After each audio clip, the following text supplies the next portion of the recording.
Students, आज की हमारी इस ऑनलाइन क्लास में आपका स्वागत है। आज हम हिंदी विषय के 5वें अध्याय जिसका नाम है अनोखी सूझ, जो एक कहानी है, उसका अध्ययन करेंगे। ये अध्याय शुरू करने से पहले आज हम अपने इस क्लास में इस पाठ के कठिन शब्दों का अध्ययन करेंगे।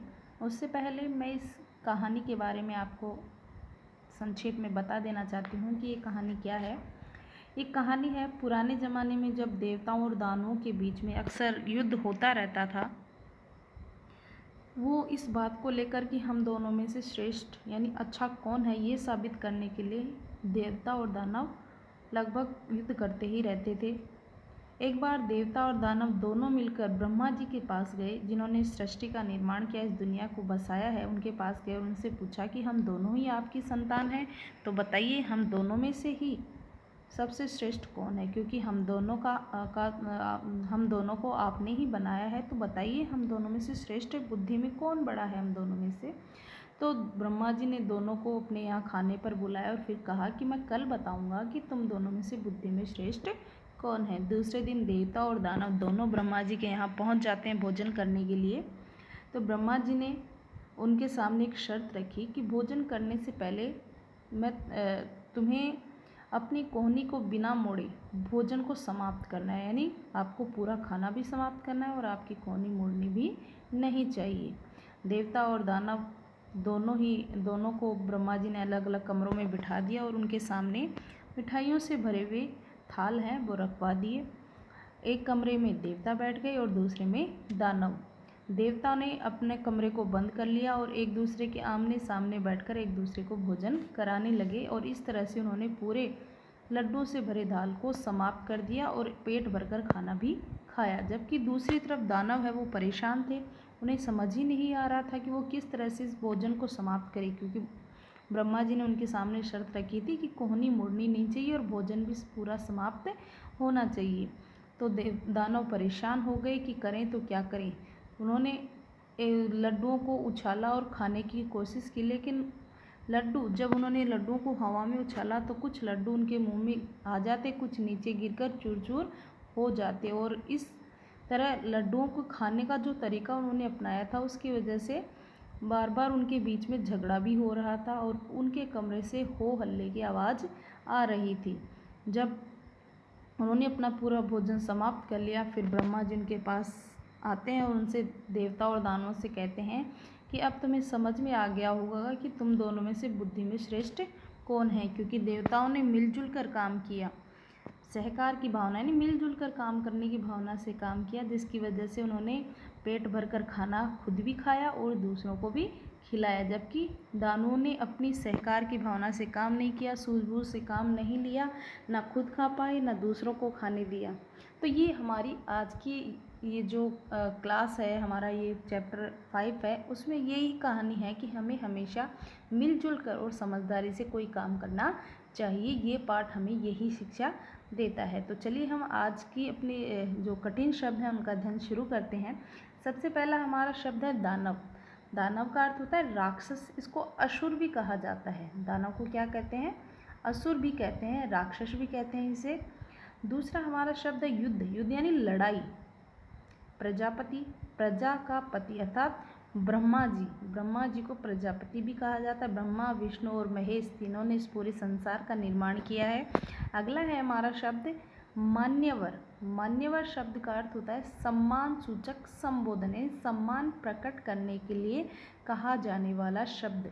मान्यवर शब्द का अर्थ है सम्मान प्रदर्शित करने के लिए कहा गया संबोधन शब्द क्या कहलाता है? मान्यवर कहलाता है। अगला हमारा शब्द है संतान। संतान शब्द का अर्थ होता है औलाद। छठा हमारा शब्द है कठिन शब्द टेढ़ा प्रश्न, जिसका अर्थ है कठिन प्रश्न। टेढ़ा प्रश्न का अर्थ होता है कठिन प्रश्न। अगला शब्द है हमारा मिष्टान। मिष्टान का अर्थ होता है मिठाई या मीठा। मिष्टान को मिठाई भी कहा जाता है और मीठा अन्न भी कहा जाता है। अगला शब्द है हमारा श्रेष्ठ। श्रेष्ठ यानी उत्तम, अच्छा, सबसे अच्छा, इस शब्द का अर्थ होता है। अगला हमारा शब्द है शांतिपूर्वक। शांतिपूर्वक शब्द का अर्थ है शांति के साथ।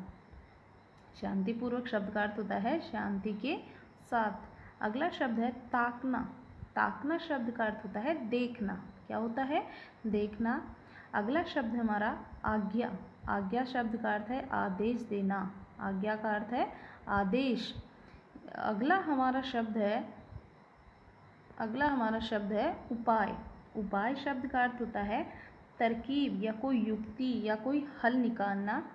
अगला शब्द है हमारा कठिन शब्द शोरगुल। शोरगुल शब्द का अर्थ होता है हो हल्ला करना या हंगामा करना। यानी जिस प्रकार दानवों ने लड्डुओं को समाप्त करने के लिए उन्हें हवा में उछाल रहे थे और जब लड्डू मुंह में नहीं आते, नीचे गिर जाते, तो वो हल्ला मचाते थे। तो शोरगुल का अर्थ होता है हो हल्ला करना या हंगामा करना। अगला शब्द है हमारा कठिन शब्द मुँह ताकना। मुँह ताकना शब्द का अर्थ होता है देखते रहना। मुँह ताकना शब्द का अर्थ है देखते रहना। अगला शब्द है हमारा परीक्षा। परीक्षा शब्द का अर्थ होता है इम्तिहान। परीक्षा शब्द का अर्थ होता है इम्तिहान। अगला शब्द है टूट पड़ना। टूट पड़ना शब्द का अर्थ होता है झपटना। यानी किसी चीज़ को प्राप्त करने के लिए उसके ऊपर जानवरों की तरह टूट पड़ना, झपटना उसे पाने के लिए। अगला शब्द है लपकना। लपकना शब्द का अर्थ होता है पकड़ना। क्या होता है लपकना शब्द का अर्थ? पकड़ना। चूर चूर होना अगला हमारा कठिन शब्द है चूर चूर होना, जिसका अर्थ होता है बिखर जाना। यानी जैसे लड्डू को खाने के लिए वो उन्हें हवा में उछाल रहे थे और लड्डू मुंह में न गिरकर जब ज़मीन पर गिर जाते तो वो क्या हो जाते थे? चूर चूर हो जाते, अर्थात बिखर जाते थे। तो चूर चूर होना शब्द का अर्थ होता है बिखर जाना। क्या होता है? बिखर जाना। सहकार अगला कठिन शब्द है हमारा सहकार। सहकार शब्द का अर्थ होता है मिलजुल कर। सहकार यानी मिलजुल कर काम करने की भावना। सहकार की भावना से देवताओं ने अपने लड्डुओं को समाप्त किया। तो सहकार का अर्थ होता है मिलजुल कर काम करने की भावना। अगला शब्द है हमारा सूझबूझ। सूझबूझ शब्द का अर्थ है तरकीब। सूझबूझ शब्द का अर्थ तरकीब भी होता है, चतुराई भी होती है और अक्लमंदी भी होती है। तो सूझबूझ शब्द का अर्थ है तरकीब, चतुराई और अक्लमंदी। ये तीनों ही इस शब्द के अर्थ हैं। ये हमारे कुछ कठिन शब्द यहाँ पर मैंने इस आज की क्लास में आपके सामने रखे हैं। तो मैं चाहती हूँ आप सभी इन कठिन शब्दों का अपनी फेयर नोटबुक में वर्किंग करें, लिखें उन्हें, और इन कठिन शब्दों का जो अर्थ है उन्हें समझकर जब हम अपना ये अध्याय शुरू करेंगे तो हमें इन कठिन शब्दों की मदद से उस पाठ को समझने में आसानी होगी। तो मैं चाहती हूँ आप इन्हें अपनी फेयर नोटबुक में लिखें और इन्हें याद भी करें। थैंक यू, धन्यवाद। इसके अलावा जब हम अगली हमारी जो क्लास होगी उसमें हम पार्ट 5 का अध्ययन करेंगे। थैंक यू, धन्यवाद।